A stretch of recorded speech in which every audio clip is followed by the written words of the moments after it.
ایک شخص مسجد میں نماز ادا کرنے کے لیے اندھیری رات میں گھر سے نکلا۔ اندھیری کی وجہ سے ٹھوکر لگی اور وہ منہ کے بل کیچڑ میں گر گیا۔ کیچڑ سے اٹھ کر وہ گھر واپس گیا اور لباس تبدیل کر کے دوبارہ مسجد کی طرف چل دیا۔ ابھی چند قدم ہی چلا تھا کہ دوبارہ ٹھوکر لگی اور وہ دوبارہ کیچڑ میں گر گیا۔ کیچڑ سے اٹھ کر وہ ایک بار پھر گھر واپس گیا اور لباس تبدیل کر کے مسجد جانے کے لیے دوبارہ گھر سے نکل آیا۔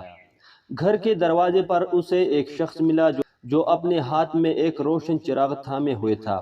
چراغ والا شخص چپ چاپ نمازی کی آگے آگے مسجد کی طرف چل دیا۔ اس بار چراغ کی روشنی میں نمازی کو مسجد تک پہنچنے میں کسی دشواری کا سامنا نہ کرنا پڑا اور وہ بخیریت مسجد تک پہنچ گیا۔ مسجد کے دروازے پر پہنچ کر چراغ والا شخص رک گیا۔ نمازی اسے وہیں چھوڑ کر مسجد میں داخل ہو گیا اور نماز ادا کرنے لگا۔ نماز سے فارغ ہو کر وہ مسجد سے باہر آیا تو اس نے دیکھا چراغ والا شخص اس کا منتظر ہے تاکہ اسے دوبارہ چراغ کی روشنی میں گھر تک چھوڑ آئے۔ جب نمازی گھر پہنچ گیا تو نمازی نے اس اجنبی شخص سے پوچھا، آپ کون ہے؟